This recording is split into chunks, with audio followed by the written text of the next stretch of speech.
Oh my god. I literally cannot even deal right now. I am shaking. I am actually physically shaking. I was literally just sitting here eating my dinner, like just minding my own business, having some pasta, and I was catching up on General Hospital, and my jaw actually dropped to the floor. I almost choked. I had to pause it and text my friend immediately because I am screaming, okay, but listen. You know how they have been dropping all these little breadcrumbs about Delilah Wilson and her past and who she is connected to? I have been sitting here like a detective with a red string board on my wall trying to figure it out. And I think I just cracked it. And it is going to be the most insane thing to ever happen on this show. I am calling it right now, mark my words, this is going to end badly for literally everyone involved. I am so invested. I feel like these are my actual real-life friends, and I need to warn them. So wait, before I even get into the Delilah thing, I have to talk about what is happening with Chase and Brook Lynn, because it is literally breaking my heart. I forgot to mention earlier, but Harrison Chase and Brook Lynn Quartermain are trying to foster Delilah's premature baby girl, baby Jane Doe. The baby is still in the NICU, and she is so tiny and fragile, and Chase and BLQ are just so full of hope and love, and they want to bring her home to the Quartermain mansion once she is strong enough to leave GH. At this point, I am yelling at my screen because they are so pure and they deserve happiness. But you just know the writers are setting them up for absolute devastation. Like they are doing the paperwork, they are getting the nursery ready in their heads. And I am just sitting here biting my nails because I know a massive storm is coming for them. Why would the writers do that to them? They need to get it together, I swear. Okay, where was I? Right, so the search is underway for Delilah's family. The PCPD is looking into her past. Nathan West is uncovering clues and everyone is trying to figure out who this girl actually is.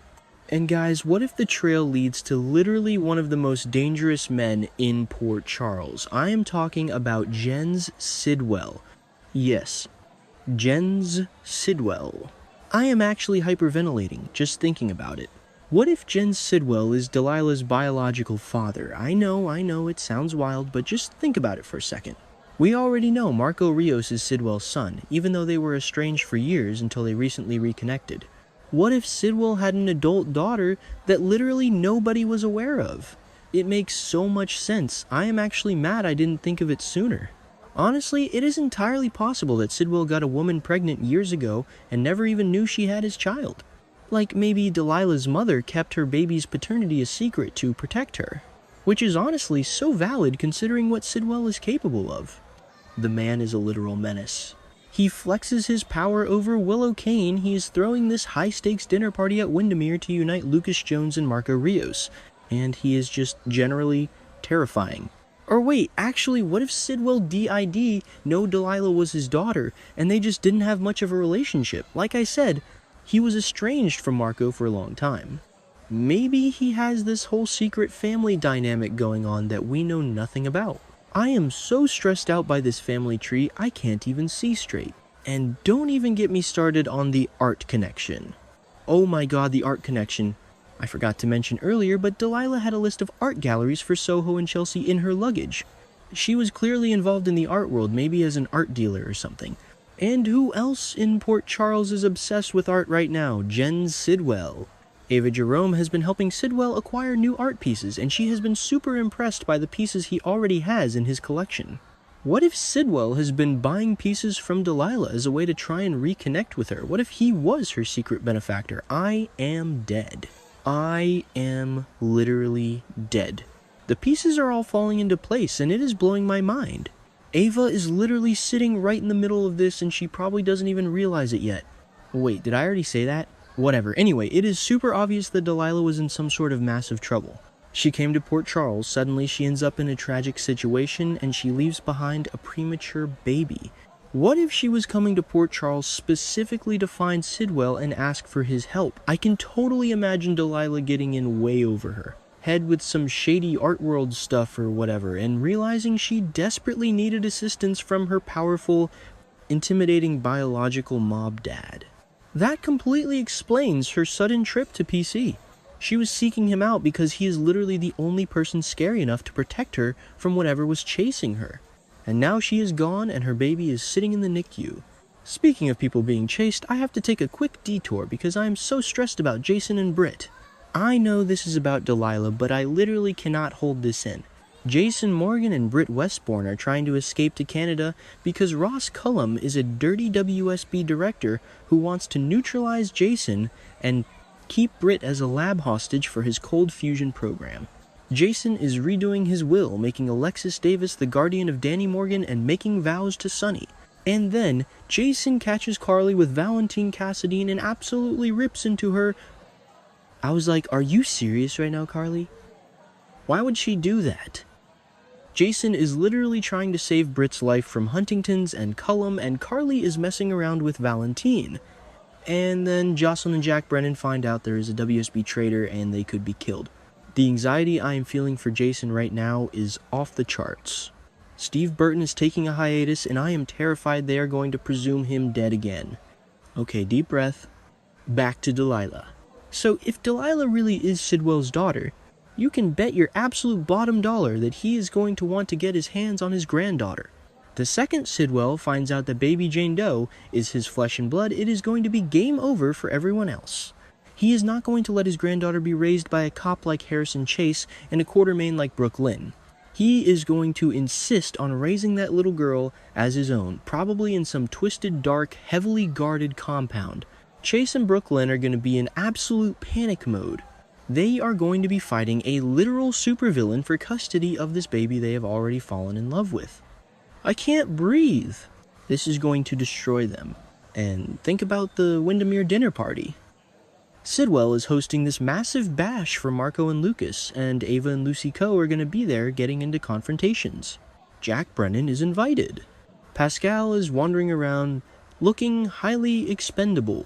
Marco is freaking out trying to steal Britt's medication dose before she leaves for Canada. What if the truth about Delilah comes out at the party? What if someone finds a dead body, like maybe Pascal? Because Marco panicked. Or what if Valentine sneaks into the catacombs and finds proof of Delilah's connection to Sidwell? The drama is going to explode. I am literally counting down the days until this airs because I know it is going to be a bloodbath. I just keep picturing Sidwell walking into the GH NICU in his expensive suit looking at that tiny baby through the glass and just declaring she is a Sidwell. The audacity. The absolute chilling audacity. And Chase standing there in his cute little detective badge trying to tell Sidwell, no, not okay. Sidwell will crush him like a bug. I am so dramatic about this, but I don't care. Chase is too pure for this world, and Brook Lynn has been through enough. They just want to be parents. Why does the universe hate them? Oh wait, I have to mention the other insane thing happening right now because Port Charles is literally unhinged this week. Portia Robinson just found out that Jordan Ashford is pregnant with Curtis's baby. I am screaming. Jordan previously blabbed about Portia's pregnancy, so now Portia has the upper hand and she is outraged. She is totally going to get revenge and spill the beans to Curtis before Jordan has a chance. The double daddy news is going to send Curtis into orbit. And meanwhile, Lulu and Nathan are going on their first date, but Maxie is furious and resentful, and Nathan has to warn Dante. And Dante is finding solace with Elizabeth, which is ruining Rick Lansing's plans for a romantic reunion with Liz. The romantic entanglements are literally a mess. Everyone is kissing everyone and having secret babies, and I am just sitting here eating my cold pasta, watching my screen like a crazy person. But seriously, the Delilah and Sidwell connection is the main event. It has to be. The art galleries in Soho, the secret daughter trope, the vulnerable baby in the hospital, it is a classic soap opera goldmine. If Sidwell pulls that baby into his twisted web, the entire dynamic of the show is going to shift. Marco Rios will suddenly have a niece he never knew about. Lucas Jones will be dragged into the crossfire. The Quartermains will have to go to war with Sidwell's criminal empire. It is going to be epic. I am honestly just so emotionally exhausted by these people. I need them to go to therapy. All of them, especially Jen Sidwell. But let's be real, he would probably just bribe the therapist. I am calling it now. The next few weeks are going to change everything. We are going to lose Jason Chase, and BLQ are going to get their hearts ripped out, and Sidwell is going to claim his heir. Mark my words. I literally cannot wait to see how this all blows up. I am going to go finish my dinner now before I have a literal heart attack from the stress. I'm done.